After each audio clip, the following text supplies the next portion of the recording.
ازيكم عاملين ايه؟ يا رب دايما تكونوا بكل خير. النهاردة هنعمل مع بعضينا كيفت حلوة للفازرز داي.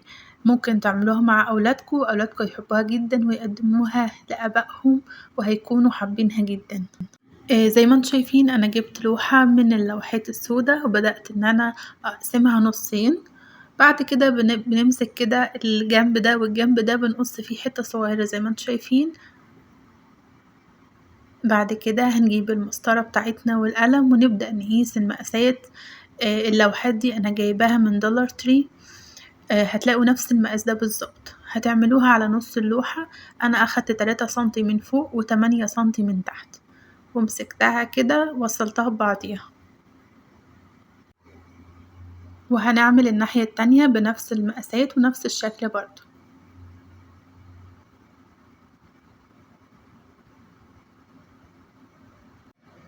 دي فكرة حلوة وبسيطة جدا تخلي أولادكم يعملوها لآبائهم، هيبقوا مبسوطين بها جدا وهيبقوا مبسوطين ان هما اللي عملوها بايديهم. وسهلة جدا، يعني كل الحاجات بسيطة، ولو فيها مقص او حاجة ممكن انتوا تساعدوهم لو هما صغيرين. كده خلصنا المقاسات الاولى. بعد كده هنيجي نقيس من تحت زي ما انتوا شايفين. هنقسمها 3 تلاتات. يعني لو دي مثلا كلها مثلا 20 هتقسموا 20 على 3 وتاخدوا من كل حتة السنتيات بتاعتها. ومن فوق نفس النظام. اهم حاجة زي ما قلتلكوا تعملوها 3 تلاتات. دي هتبقى الجاكيت اللي انتوا شفتوه في اخر الفيديو او شفتوا الصورة بتاعته في اول الفيديو. هنبدأ نوصلهم بالمسطرة ونبدأ بقى نتني على المسطرة.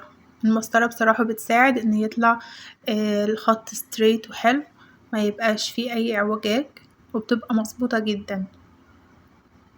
كده خلصنا الجاكيت اهو. اول حاجة بدأنا بيها سهلة جدا جدا وعملناها بسرعة، ما عملتش اي حاجة، ما اخدتش اي وقت كمان.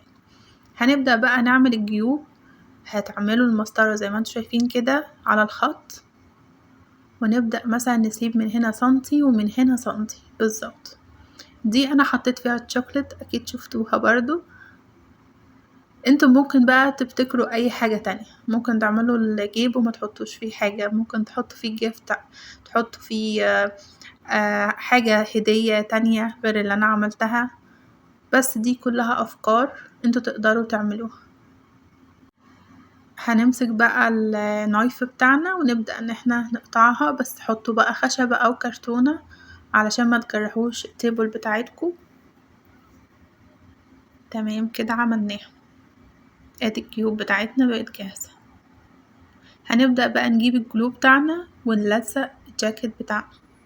هننزل لتحت شوية علشان القميص اللي هيدخل جواها فيما بعد ما يبقاش طالع لفوق، يبقى مظبوط. الجلو اللي طالع عندنا نقدر ان احنا نمسحه بمنديل عادي، مش هيعمل اي حاجة، وبعد ما هينشف مش هيسيب اي اثر. هنمسك بقى الياقة بتاعة الجاكيت ونلزقها برضو كده. الشكل تمام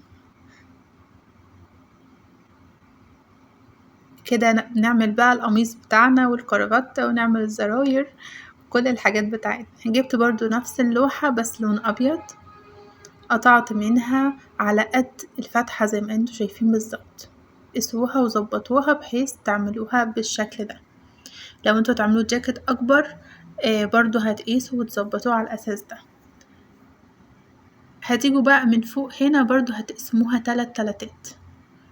هتقيسوها كلها بعد كده تقسموها 3 تلاتات. تاخدوا خط من هنا على الطرف وهنا خط على الطرف، ده عشان نعمل الياقة بتاعتنا بتاعة القميص. هنيجي بالمقص ونقص من هنا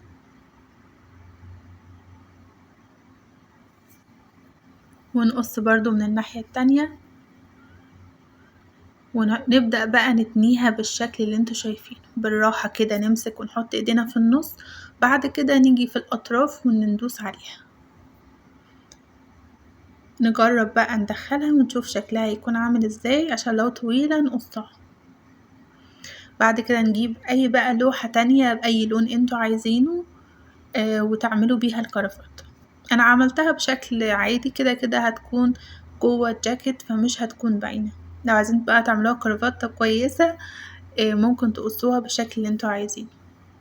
بس انا عملت كمية، فدي كانت اسهل طريقة بالنسبة لي ان انا اعملها بالشكل السريع ده.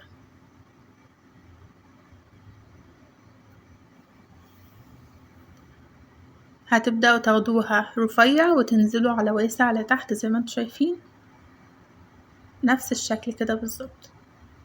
بعد كده هنلزقها بقى في القميص بتاعنا.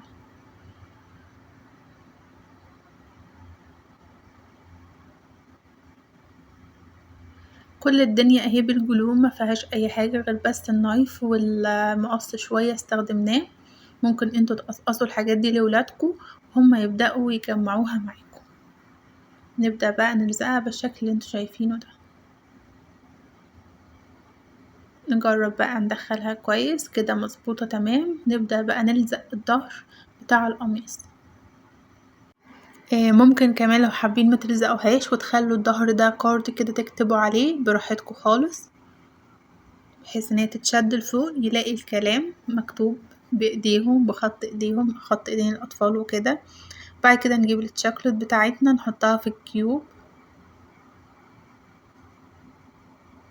ده الشكل اللي انا حبيته وحبيت ان انا اكمل عليه بالشكل ده.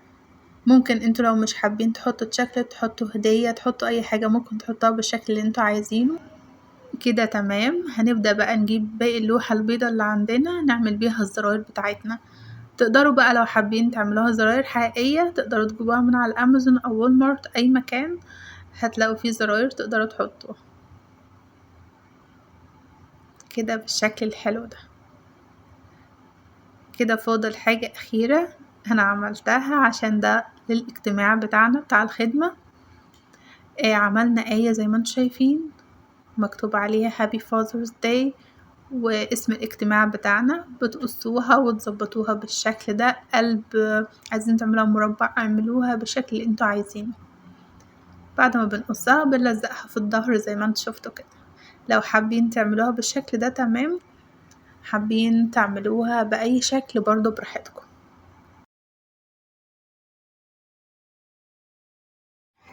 كده خلاص انا هكمل بقى باقي الكمية بتاعتي. هي هتطلع بالشكل الأخير ده اللي انتوا شايفينه. أتمنى تكون عجبتكم الفكرة وأتمنى تجربوها مع أولادكم، بجد هيحبوها جدا. هيحبوا ان هم يعملوا هدية حلوة كده لباباهم. ابدأوا بقى هاتوا الحاجات دي بسرعة من دولار تري، بصراحة رخيصة وحاجات رخيصة مش غالية، مش هتكلفكوا حاجة خالص غير حاجات بسيطة قوي، وتقدروا تعملوها هدية حلوة لبابا. اتمنى الفيديو يكون عجبكم، وياريت بجد تجربوها مع اولادكم، هيبقوا فرحانين جدا جدا ان هما بيعملوا حاجة زي كده بمحبة من جواهم لباباهم. باي باي.